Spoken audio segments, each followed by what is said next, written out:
तस्मै श्री गुरवे नमः। श्री परम गुरवे नमः। परंपराचार्य गुरवे नमः। सकल कल विध्वंसकम श्रेयशां परिवर्तकम धर्म संबंधकम भव्य जीव मनः प्रतिबोध कारक विदम शास्त्रम श्री सर्वार्थ सिद्धि नाम ध्येयम अस्य मूल ग्रंथ कर्तारा श्री सर्वज्ञ देवाः तदुत्तर ग्रंथ कर्तारा श्री गणधर देवाः प्रतिगणधर देवास्तेषां वचोनुसार मासाद्य आचार्य श्री पूज्यपाद देवैः विरचितम्। मंगलम भगवान वीरो मंगलम गौतमो गणी मंगलम कुंद कुंदात्यो जैन धर्मोस्तु मंगलम सर्वमंगल मांगल्यम सर्वकल्याणकारकम प्रधानम सर्वधर्माणां जैनम जयतु शासनम कोटि लक्षाण्यसि तिष्ठतिकानि चैव पञ्चाशतस्तोत्रसहस्रसङ्ख्यामेतशतं पञ्चपदं नमामि अर्हन्तिवासियत्थं गणहरदेवीं गत्यं समं प्रणमामि भक्तचित्तो सुतराडो महिं शिरसा। वीडियो ऑन कर लो दिया। इच्छामि बनते स्तुति कावसगो कौतस्योच्यो अंगोवंग पैण्य पाहुडय परियम सुत्त पणमान्यो पुब्बगय चूलिया चैव सुत्तथय विधम कहायम सयानिच्चिकालम अंचेमि पूजेमि वंदामि नमंसामि दुख खो कम खो वही लाहो सुगयम नम समाहिमणम जिनगुण संपत्ति हो मच्छम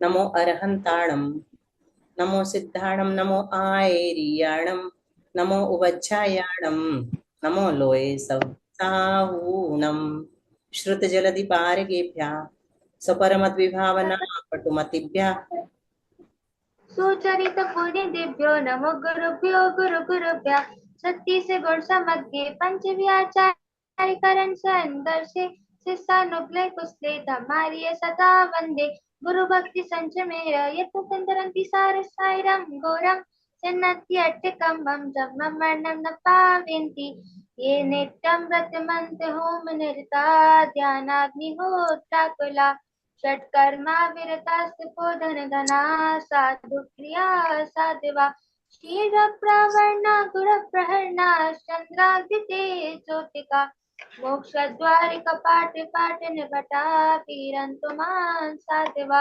गुरुवा पांचनो नित्यं ज्ञान दर्शन नायिका चारित्राणा गंभीरा मोक्ष मार्ग उपदेशिका।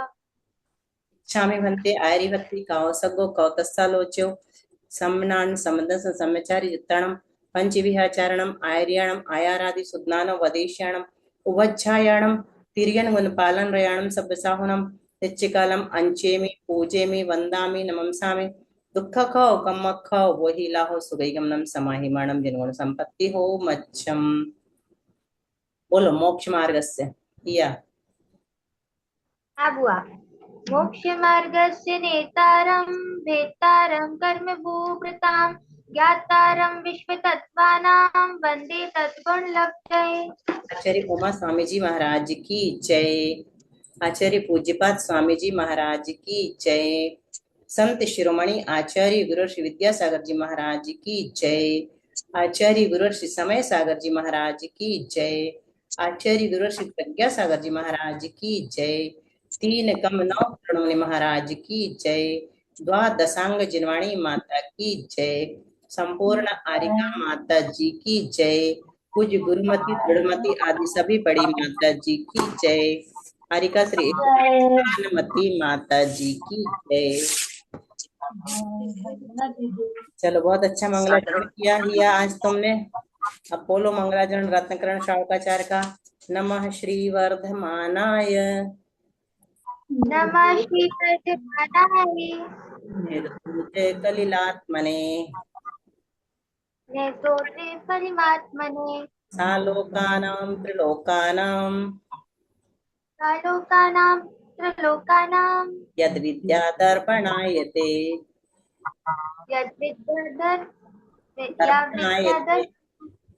दर्पणायते। फिर से बोलो यद्विद्यादर्पणायते। चलो आज 13 नंबर का श्लोक जो है उसका अर्थ तुम ही से शुरू करेंगे, ठीक है। हम अर्थ बताते हैं बाहर, उसके बाद तुम बताओगी, फिर किसी और से सुनेंगे। अच्छा सुनना ध्यान से, सब तुम इसको बोलना भी है, रिपीट करना। स्वभावतो शुचौकाये रत्नत्रय पवित्रते निर्जुगुप्सा गुण प्रीतिर मता निर्विचिकित्सता। स्वभाव तो सुचोकाये रत्नत्रय पवित्रते निर्जुगुप्सा गुणप्रीता प्रीतिर प्रीतिर मता निर्विचिकित्सिता। मता निर्विचिकित्सता। बोलो, अर्थ बोलो। अच्छा, अभी हमने नहीं बताया ना।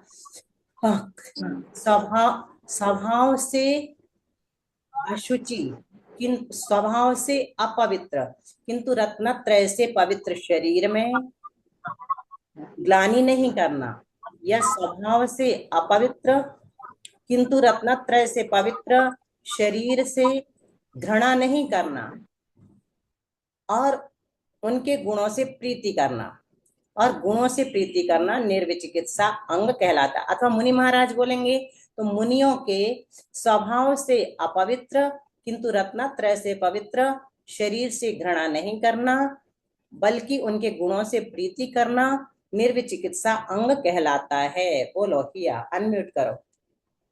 हाँ बुआ। स्वभाव से अपवित्र और रत्नत्रय से पवित्र शरीर से घृणा या ग्लानि नहीं करना चाहिए, बल्कि उनके गुणों से प्रेम करना चाहिए, जो कि निर्विचिकित्सा कहलाता है। कैसा लगा सबको? तालियां ही के लिए। बहुत बढ़िया, बहुत बढ़िया, एक्सीलेंट, आउटस्टैंडिंग। प्रज्ञा की छोटी बहन लग रही हो तो बोलने। हाँ दीदी, हाँ बिल्कुल सही है। बहुत अच्छा बोला। चलो ठीक है, अब आगे चलते हैं। संजय भैया आप बताएंगे अगला वाला? हाँ दीदी। चलो, कोशिश करना है सबको, है ना। और जी दीदी। थोड़ी सी जिसमें त्रुटि रहेगी वो प्रज्ञा सुधारेगी। ओके प्रज्ञा। और आज विशेष आ गया, विशेष देखती हूँ। अभी दिखेगा हमको भी, चमकेगा तो ठीक है। हाँ, अभी नहीं दिख रहा, आ जाएगा। चलो, का पथे पथि दुखाना, का पथस, हाँ आधा आधा बोलो, ठीक है। देखो इस, सुनो एक बात बता दें सबको, जैसे संजय भैया को बोला है तो संजय भैया हमारे बात बोलेंगे, बाकी सब लोगों का अगर म्यूट है तो खूब जोर जोर से बोल सकते हैं अपने अपने कमरे में, है ना। तो ये फायदा होगा तुम लोगों को भी, उनके साथ संजय भैया के साथ। हम लोग को बस सुनाई नहीं पड़ना चाहिए, बाकी लोगों का एक का बस सुनाई पड़े तो जूम में अच्छा रहता है, ठीक है। हम लोग दूसरी क्लासेस में ऐसे ही करते हैं, जब हम पढ़ते हैं तब कोई पढ़ाता है तो।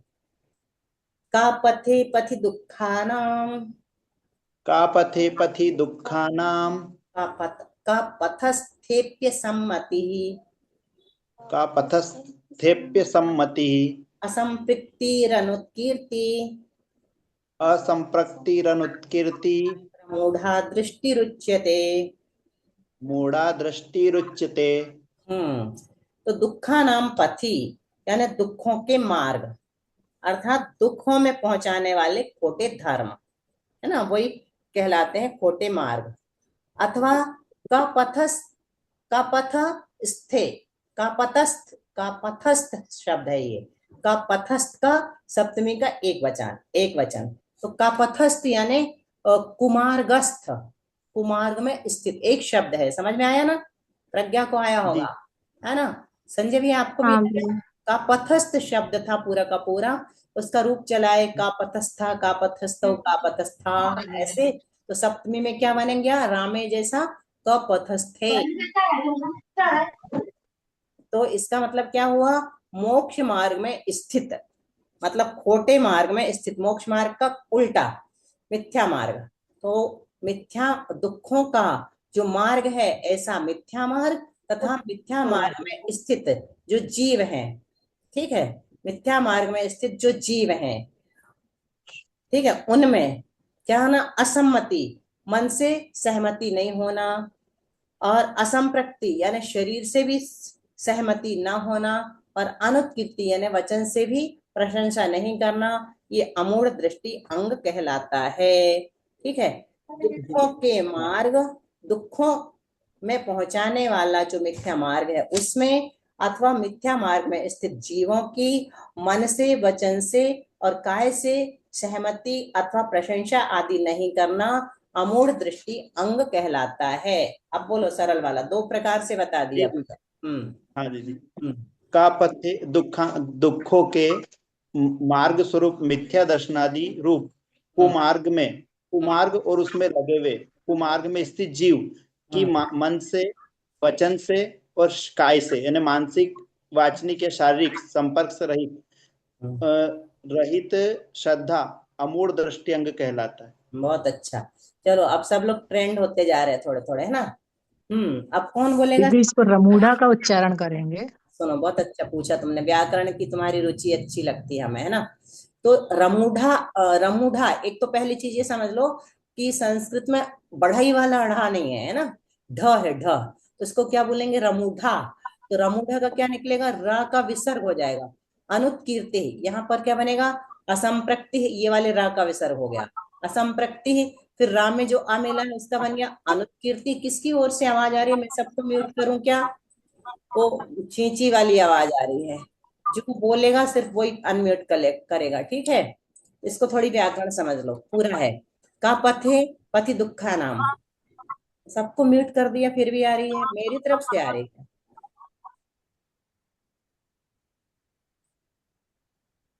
वो कभी कभी रिकॉर्डिंग के कारण रिपीट होने लगती है। रिकॉर्डिंग चालू की मैंने। हाँ, चालू तो है। हाँ चलो ठीक है, तो अब देखना, बताना आ रही कि नहीं। तो कब आवाज तो अच्छी आ रही। चलो ठीक है, तो वो हम ही को आ रही होगी, कहीं से गड़बड़ी होगी हमारे साथ। तो का पथस्थे अपि असम्मति, यहाँ पर क्या निकलेगा? इवर्णो यम सवर्णे न च परो होता है। कपथस्थे अपि असम्मति, तो यहाँ पर ये हो गया, अपि का क्या हो गया? या हो गया, ई और या मिलकर के। कपथस्थे अपि असम्मति नहीं, कपथस्थे अपि असम्मति में एदोत्परा पदांते लोप का सूत्र लगा है। उससे क्या होता है? ए के परे आ जाए तो ये आकार का लोप हो जाता है और खंडाकार हो जाता है, ठीक है। खंडाकार इसको जो एस बनाते इसको खंडाकार कहते हैं। असंप्रक्ति रनोत्कीर्ति, ये सविता की तरफ से आ रही है, मैं उसका म्यूट कर रही तो कम हो रहा शायद, देखना। हाँ सविता भी अनम्यूट मत करना जरा, तुम्हारी परीक्षा करते हैं मोबाइल की। तो कोई नहीं, मैं अकेली हूँ, मैं अकेली हूँ। नहीं लेकिन वो कूलर चल रहा क्या बुआ? एक मिनट रुको सभी, कूलर भी नहीं चल रहा। हाँ सुनो ना, तुम्हारे मोबाइल को बंद करके देख रहे हैं वो वाली आवाज आ रही कि नहीं, क्योंकि मैंने अब भी किया था तो थोड़ी रुकी थी, परीक्षा बस कर रहे हैं फिर खोल देंगे। तुम खोल सकती हो, तुम अकेली हो तो भी मोबाइल से। बोलेंगे 15। क्या 15 वाह, हाँ ठीक है, 15 में तुमको बोलना, ठीक है। चलो, तो असंप्रक्ति उषा, असंप्रक्ति यहाँ पर रा का विसर्ग हो गया और रा में जो आ मिला है उसका अनुत्कीर्ति हो गया, ठीक है। अनुत्कीर्ति ही हो गया तो ये वाले रा का भी विसर्ग हो गया। फिर रा में जो आ मिला था उसका अमूढ़ हो गया, अमूढ़, है ना। अमूढ़ा दृष्टि उच्यते, तो अमूढ़ दृष्टि, अमूढ़ा दृष्टि, दृष्टि जो है ना स्त्रीलिंग है इसलिए इसको अमूढ़ा कर दिया, अमूढ़ा। आ गया समझ में उषा?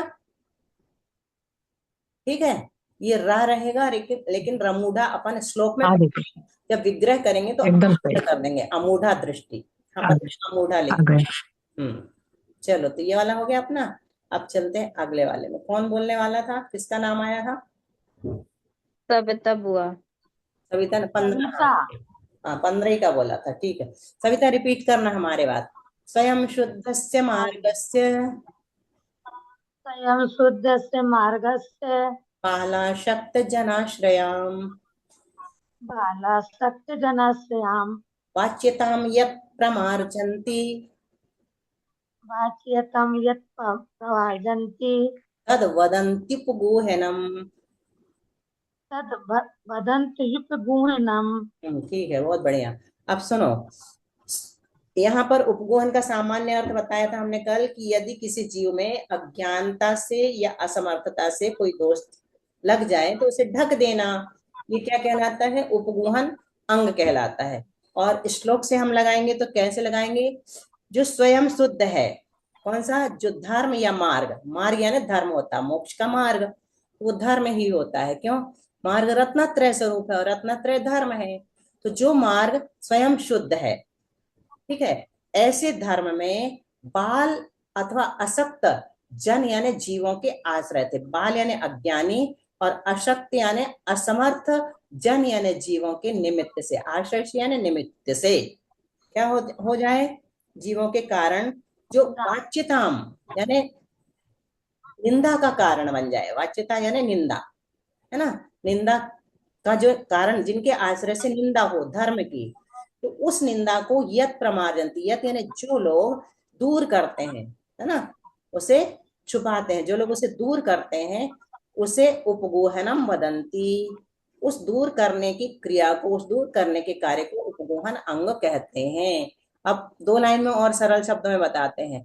जो मार्ग स्वयं शुद्ध है, ऐसे मार्ग में अशक्त अज्ञानी अथवा असमर्थ जीवों के निमित्त से जो निंदा आदि दोष होते हैं उसे जो दूर कर देता है अथवा छुपाता है, उसको उपगोहन अंग कहते हैं।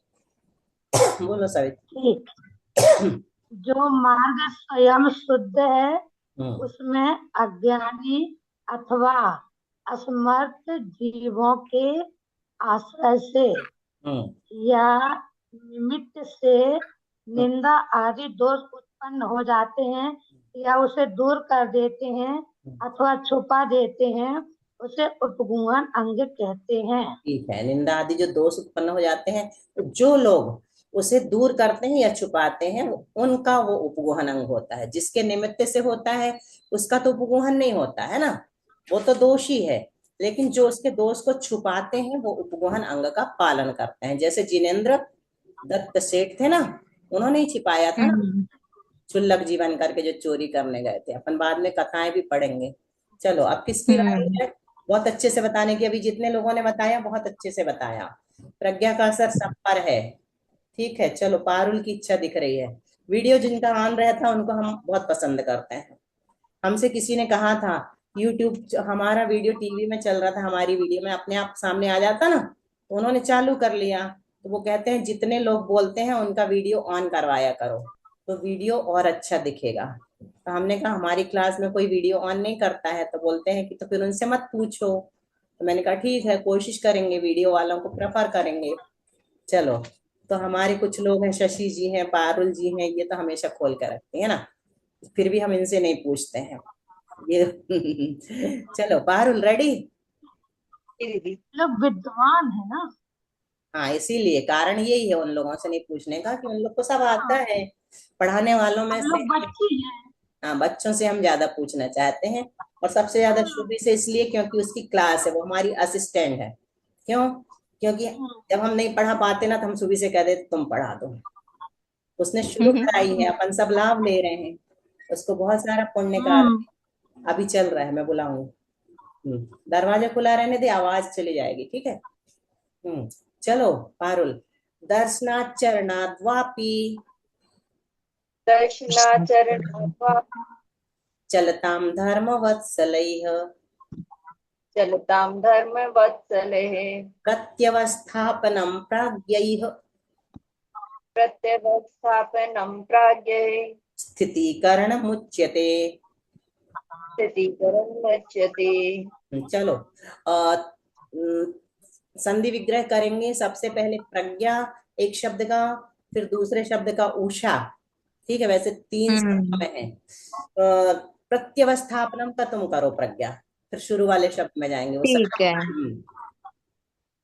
प्रत्यवस्थापनम प्रति सही है, अवस्थापनम बिल्कुल सही, डोंट पेयर, बहुत बढ़िया। चलो उषा, दर्शनाथ चरणात् वापि। दर्शनात् चरणात् वा अपि। बहुत बढ़िया। और कौन बताना चाहेगा? स्थितीकरणम उच्यते। सरोज भाभी। हाँ बोलो, हमने बोल दिया धोखे से। संगीता। स्थितीकरणम उच्यते। हाँ, इसमें स्थिति जो है ना गलत लिखा, छोटा ही रहेगा। संगीता अगले श्लोक में तुम्हारी बारी आएगी, अब हो गए। चलो बात अपन पढ़ते हैं आगे। और दर्शनाथ चरणात् व अपि, तो यहाँ 2 रत्न लिए हैं, सम्यक दर्शन और सम्यक चारित्र। ज्ञान को छोड़ दिया है, ठीक है। तो सम्यक दर्शन से अथवा सम्यक चारित्र से भी चलताम यानी डिगते हुए, विचलित होते हुए, कौन? धर्म वत्सलई है, धर्म वत्सलई यानी साधर्मी जीवों के द्वारा। धर्म वत्सलई यानी धर्म वत्सलई यानी क्या होता है, बोलो। धर्म में वात्सल्य रखने वाले लोगों को धर्म वात्सल्य ही कहते हैं। वही कहते हैं, वही कहलाते हैं, है ना, वो भी अपने साधर्मी होते हैं।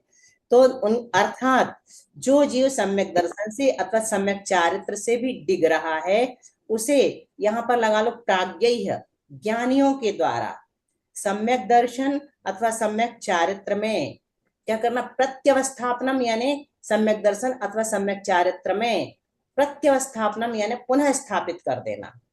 क्या कह रहे हैं? ये ऐसा लगाना, दर्शनात् चरणात् वापि चलताम, दर्शनात् चरणात् वा अपि चलताम, प्राज्ञैः प्रत्यवस्थापनम स्थितीकरणम धर्मवत्सलैः उच्यते। ठीक है, दो जगह आएंगे ये सब, एक जगह प्राज्ञैः आएगा, एक जगह धर्मवत्सलैः आएगा। ठीक है, तो इसको फिर से समझना।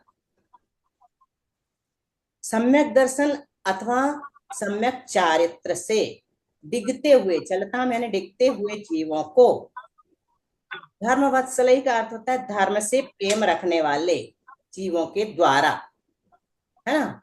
प्रत्यवस्थापनम पुनः सम्यक दर्शन अथवा सम्यक चारित्र में स्थापित कर देना विद्वानों के द्वारा स्थितिकरण अंग कहा गया है। अभी समझ में आया होगा दोनों कैसे लगाए अपन ने, फिर से सुनो एक बार। ठीक है, सम्यक दर्शन से अथवा सम्यक चारित्र से चलता में यानी डिगते हुए जीवों को धर्म वत्सल यानी धर्म से प्रेम रखने वाले जीवों के द्वारा, मतलब जिनको धर्म से प्रेम है वो प्रत्यवस्थापन करते हैं, फिर से उनको सम्यक दर्शन और सम्यक चारित्र में लगा देते हैं। ऐसे जीवों के उस क्रिया को, उस कार्य को प्राज्ञ यानी विद्वानों के द्वारा स्थितिकरण अंग कहा गया है, कहा जाता है। अच्छे से लगाना, थोड़ा सा संभाल के, ठीक है पारुल? बोलो। दर्शन व सम्यक चारित्र या दोनों से भी चलायमान या डिगे हुए जीवों को धर्म में वात्सल्य रखने वाले ज्ञानी जीवों के द्वारा दोबारा स्थापित स्थितिकरण अंग कहते हैं। थोड़ा सा वही चूक हुई ना जो हमने इसको लगाया। प्रज्ञा तुम कोशिश करो। हाँ, सम्यक दर्शन और सम्यक चारित्र से चलायमान लोगों को धर्म में वात्सल्य रखने वाले लोग स्नेही जनों के द्वारा पुनः उसमें स्थिर कर देने की क्रिया को विद्वान जन स्थितिकरण अंग कहते हैं। थोड़ा पकड़ में आया? पारुल कहाँ पे करना? धर्म वत्सल ही अपने को क्या करना, इन्होंने पुनः स्थापित किया है, और स्थितिकरण अंग किसने कहा? प्राज्ञ, विद्वानों ने कहा। ठीक है, इसको बस थोड़ा सा चेंज कर देना, बाकी अर्थ सही है। चलो अब अगला कौन बताएगा? संगीता बताओगी? ये और किसी का नाम ढूंढे? बोलो। बताएंगे। नहीं बताएगी? हाँ बताएंगे ना दीदी। हाँ ठीक है, तो संगीता बताओ। स्वयं अभी रिपीट करना है अपन को, है ना? स्वयुत्थान प्रति सद्भाव, स्वयुत्थान प्रति सद्भाव, सनाथा पेत कैतवा, सनाथा पेत कैतवा, प्रतिपत्तिर्यथा योग्यम, प्रतिपत्तिर्यथा योग्यम, वात्सल्यमभिलप्यते, वात्सल्यमभिलप्यते। ठीक है, बहुत अच्छा। तो क्या कह रहे हैं? स्व यानी अपने, यूथ यानी समूह है, वालों के साथ, प्रति यानी समूह वालों के साथ, अपने समूह वालों के साथ, सद्भाव, सद्भाव यानी सरलता और अथवा अच्छे परिणाम रखते हुए, सरलता अथवा अच्छे परिणाम रखते हुए, अपेत कैतवा यानी माया, कैतव यानी मायाचारी, और अपेत यानी रहित, और सनाथ इसमें लगा लेना, सदना और सनाथ, अच्छे परिणाम रखते हुए, और अपेत कैतव यानी मायाचारी से रहित होते हुए, है ना, मायाचारी से रहित होते हुए, यथा योग्यम यानी उनके साथ, उनके अनुसार, प्रतिपत्ति यानी सम्मान करना, विनय करना, वंदना करना आदि वात्सल्यम अभिलप्यते, वात्सल्य अंग कहलाता है। एक बार और बताते हैं, अपने समूह वालों के साथ मतलब अपने साथ वालों के साथ रहने वालों के प्रति, है ना, अच्छे परिणाम रखते हुए, मायाचार से रहित होकर, अच्छे परिणाम रखते हुए, मायाचार से रहित होते हुए, यथा योग्य यानी उनके साथ उनके अनुसार, छोटे हैं तो छोटे के अनुसार, बड़े हैं तो बड़े के अनुसार, यथा योग्य। और प्रतिपत्ति यानी सम्मान, विनय, वंदना आदि करना, ये वात्सल्य अंग कहलाता है। अपने साधर्मियों के प्रति सरलता सहित, मायाचार रहित, यथा योग्य आदर सत्कार आदि करना वात्सल्य अंग कहलाता है। बोलो फटाफट, ज्यादा पढ़ लिया। संगीता का म्यूट हो गया। चलो शालिनी बोलो। अपने समूह वालों के साथ सरलता के, अच्छे भावों के साथ, मायाचारी से रहित होकर यथा योग आदर सम्मान करना वात्सल्य अंग कहा जाता है। और 6 डाला में क्या कहा है? धर्मेशु गौ प्रीति सम, ये 6 डाला में आया है ना। चलो हिया, अब अपन शुरू करते हैं। थोड़ा ज्यादा पढ़ लिया रत्नाकरण, एक श्लोक कम करना था। शुरू करते हैं। सर्वार्थ सिद्धि। तो सर्वार्थ सिद्धि में हमारा बहुत अच्छा विषय चल रहा है, उसका विशेषार्थ आया है, बड़ा है, लेकिन अपन उसको पढ़ के ही आगे बढ़ेंगे।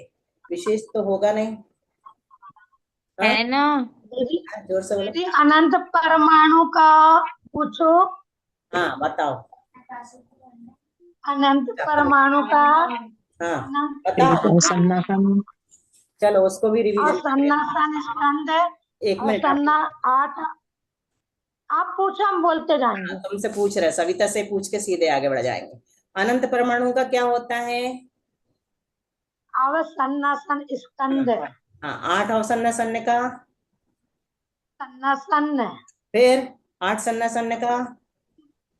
दीदी लगातार वो बोल दो। बोल दो बहुत अच्छा। क्या रहे थे? रेणु, तसरेणु, रथरेणु, उत्तम भोग भूमिका, बालाग्र। बालाग्र में से दीदी को कहलाता। अग्रभाग बाद में बता देंगे। जो अपन ने गड्ढा खोदे थे ना योजन बनाने के लिए, तो भोग भूमि के मेढ़े के बालों के अग्रभाग से ठसाठस भरे थे, वही लेना है यहाँ पर। ठीक है, बाल का सबसे छोटा भोग भूमि, मध्यम भोग भूमि, गगन भोग भूमि, कर्म भूमि, और एक लेख, एक सरसों, और एक जौ, और एक अंगुल। तो 8 जौ का एक अंगुल होता है, उसको उच्छेद अंगुल कहते हैं। और उच्छेद अंगुल से 500 गुना प्रमाण अंगुल होता है। और अपने अपने काल में वर्तमान जीवों का अपना अपना अंगुल जो है वो आत्म अंगुल कहलाता है। चलो अब विशेषार्थ। प्रज्ञा पढ़ो। हाँ समझाते जाना। हाँ आ जाएगा ये। आ जाएगा सरल। ज्ञान की अमुक पर्याय को प्रकट न होने देना विवक्षित ज्ञानावरण के सर्वघाती। 1 मिनट समझ लो। अमुक पर्याय, हाँ अच्छा, एक वाक्य पूरा कर दो तो समझा देती पूर्ण विराम तक। ज्ञान की अमुक पर्याय को प्रकट न होने देना विवक्षित ज्ञानावरण के सर्वघाती स्पर्धकों के उदय का काम है। अपन ने पढ़ा था ना कि सर्वघाती स्पर्धक का अगर उदय रहता है तो बिल्कुल भी गुण प्रकट नहीं होता। तो ज्ञान में, 5 ज्ञानों में केवल ज्ञानवश जो है, केवल ज्ञानावरण सर्वघाती प्रकृति है। तो अमुक पर्याय मतलब केवल ज्ञानावरण पर्याय है ना, केवल ज्ञान पर्याय, ज्ञान की केवल पर्याय को प्रकट नहीं होने देने वाला कौन सा है? केवल ज्ञानावरण। उसके सर्वघाती स्पर्धक, उनका उदय रहेगा तो केवल ज्ञान बिल्कुल नहीं होगा। लेकिन बाकी 4 ज्ञान जो है उनके साथ ऐसा नहीं है, उनमें जो देशघाती प्रकृतियां है ना, तो ये सर्वघाती लगाया। ठीक है, चलो आगे। किंतु जिस जीव के विवक्षित ज्ञानावरण का क्षयोपशम होता है, उसके जैसे मनः पर्य ज्ञानावरण का क्षयोपशम है तो मनः पर्य ज्ञान होगा, अवधि ज्ञानावरण का क्षयोपशम है तो अवधि, ऐसे चारों लगा लेना। मति ज्ञानावरण का क्षयोपशम है तो मति ज्ञान। विवक्षित मतलब चारों में से कोई भी एक। ठीक है, उस ज्ञानावरण के सर्वघाती स्पर्धकों का उदय न होने से विवक्षित ज्ञान के प्रकाश में आने की योग्यता होती है और इसी योग्यता का नाम लब्धि है। इसका मतलब ये है कि उनके सर्वघाती स्पर्धकों का उदय नहीं होता है, उनके तो देशघाती का होता है। इस वजह से उनके ज्ञान के प्रकाश में आने की योग्यता हो जाती है और इस योग्यता का नाम लब्धि कहलाता है। ठीक है। ऐसी योग्यता एक साथ सभी क्षयोपशमिक ज्ञानों की हो सकती है, किंतु उपयोग में एक काल में एक ही ज्ञान आता है। तो वो ऐसे ये बता रहे हैं कि बताओ। ये योग्यता अ, मति, श्रुत, अवधि, मनः, पर्याय ज्ञान चारों में हो सकती है, बहुत लेकिन अच्छा। एक बार में एक ही ज्ञान आपके उपयोग में आएगा बहुत एक काल में, बहुत ऐसा वो ठीक है। कहना चाह रहे हैं। ठीक है। इसका अभिप्राय यह है कि क्षापशमिक ज्ञान की जानने की सन्मुख हुई पर्याय का नाम लब्धि न होकर क्षायोपशम विशेष का नाम लब्धि है और उपयोग ज्ञान की उपयुक्त पर्याय का नाम है। तो इसका उन्होंने ये बता दिया कि क्षयोपशमिक ज्ञान की जानने की सन्मुख हुई पर्याय का नाम लब्धि नहीं है, क्षयोपशम जो हो रहा है उसका नाम लब्धि, बहुत इसलिए वो बढ़िया। क्षयोपशम लब्धि कहलाती है। हम्म उपयोग ज्ञान की उपयुक्त पर्याय का नाम है। ये यही उपयुक्त कारण है। है कि ये क्या लिखा? उपर्युक्त नहीं, उपयुक्त है। मतलब हम उपयोग क्या कर रहे हैं? मतिक ज्ञान का उपयोग कर रहे हैं, वो उपयुक्त कहलाएगा। तो उस पर्याय का नाम उपयोग है, मतिक ज्ञान उपयोग कहेंगे उसको। ठीक है। उपयुक्त मतलब जिसका हम उपयोग कर रहे हैं, मतिक ज्ञान का उपयोग कर रहे हैं, तो वो पर्याय उपयुक्त है। उपयुक्त मतलब उपयोग की जा रही है, यहाँ पर वो उपयुक्त नहीं लेना हाँ कि आपका काम उपयुक्त है ना, ऐसा। तो वो क्या कहलाएगा? मतिक ज्ञान उपयोग कहलाएगा। जिस समय मतिक ज्ञान उपयोग रहेगा उस समय श्रुतक ज्ञान उपयोग नहीं रहेगा, अवध ज्ञान उपयोग नहीं रहेगा, एक समय में एक ही उपयोग रहता है। अभी तुमने बताया। ठीक है। यही कारण है। यही कारण है कि लब्धि एक साथ अनेक ज्ञानों की हो सकती है, पर उपयोग एक काल में एक ही ज्ञान का होता है, जो अभी आपने समझाई। पहले प्रथम सु- अध्याय प्रथम अध्याय सूत्र 14 में यह कह आए हैं कि मतिज्ञान इंद्रिय और मन के निमित्त से होता है। इससे ज्ञात होता है कि उपयोग स्वरूप ज्ञान की इंद्रिय संज्ञा ना होकर जो उपयोग रूप मतिक ज्ञान और श्रुतक ज्ञान के होने में साधकतम करण है, हम्म उसी की इंद्रिय संज्ञा है। हम्म इसीलिए वहां निर्वृत्ति उपकरण और लब्धि को इंद्रिय कहना तो ठीक है, क्योंकि ये उपयोग रूप मतिक ज्ञान और श्रुतक ज्ञान के होने में साधकतम करण है, पर स्वयं उपयोग को इंद्रिय कहना ठीक नहीं है, क्योंकि वह इंद्रिय व्यापार का फल है। ये आप बता दो बुआ। अपन यही पढ़ के आए हैं कि जिस सहयोगी हैं इंद्रियां, है ना, इंद्रियों के सहयोग से हाँ, हमें ज्ञान होता है। पहले जो पढ़ा है ना सूत्र नंबर 14 में, वही यहाँ पर, अच्छा। और कुछ नहीं। यह एक शंका। यह एक हम्म यह एक शंका है जिसका समाधान पूज्यपाद स्वामी ने दो प्रकार से किया है। हम्म प्रथम तो यह बतलाया है कि कारण के धर्म इंद्रियत्व का कार्य में उपचार करके उपयोग को भी इंद्रिय कहा है, अर्थात उपयोग स्वयं इंद्रिय नहीं है, किंतु इंद्रिय के निमित्त से वह होता है, इसीलिए यहाँ उपचार से इसे इंद्रिय कहते हैं। तो ये कहना चाह रहे हैं कि उपयोग स्वयं इंद्रिय नहीं होता, पर हाँ। बिना इंद्रिय के नहीं हो सकता, इसलिए उसको उपचार से कहते हैं। क्योंकि उपयोग तो ज्ञान दर्शन है, ज्ञान दर्शन तो आत्मा का स्वभाव है, हाँ। इंद्रिय थोड़ी है।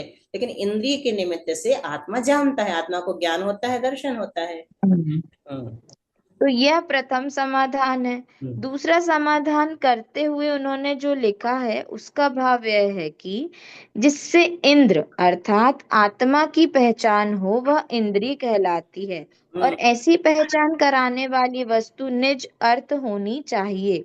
यदि इस दृष्टि से देखा जाता है तो इंद्रिय शब्द का मुख्य वाच्य उपयोग ही ठहरता है, क्योंकि वह आत्मा का निज अर्थ है। तो यहाँ बताया है कि इंद्र का जो दूसरा अर्थ है वो आत्मा है और आत्मा की पहचान होती है। तो यदि हम इस हिसाब से देखें तो उपयोग को इंद्रिय भी कह सकते हैं। एक इंद्रिय जीव है, तो एक इंद्रिय से अपन ने पहचान लिया कि इस आत्मा की एक इंद्रिय है, एक इंद्रिय जीव है। ये जीव की पहचान हो गई ना। कौन सा जीव है? एक इंद्रिय जीव, क्योंकि इसके एक स्पर्शन इंद्रिय वैसे वृक्ष है, वायु है, कुछ भी है।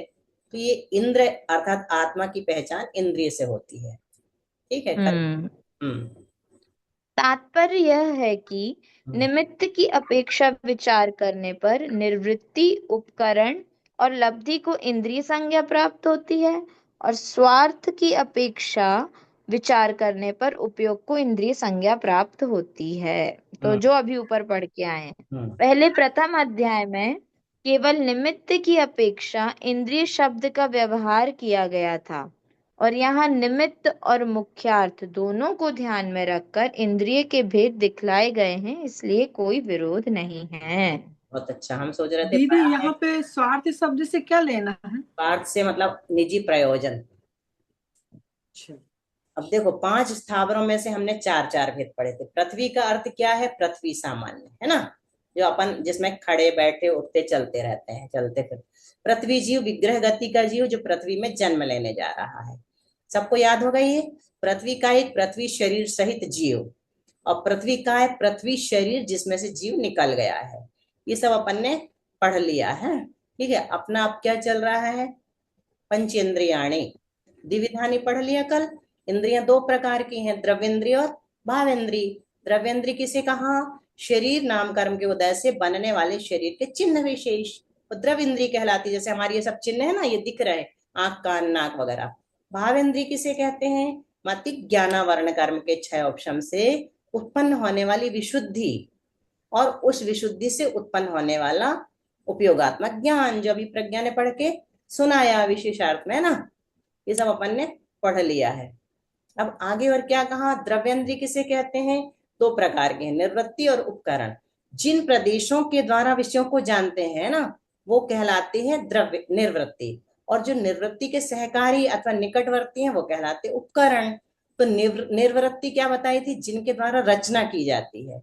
वो 2 प्रकार की होती है, अभ्यंतर और बाह्य।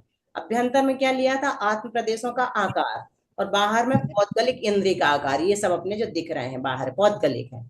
और उपकरण जिसके द्वारा निर्वृत्ति का उपकार किया जाता है, वो भी 2 प्रकार का है, अभ्यंतर और बाह्य। तो अभ्यंतर कौन सा है? नेत्र में काला सफेद जो मंडल है ना दिखाई देता अपने को, और नेत्र की बाह्य भौहें आदि ये बाह्य हैं।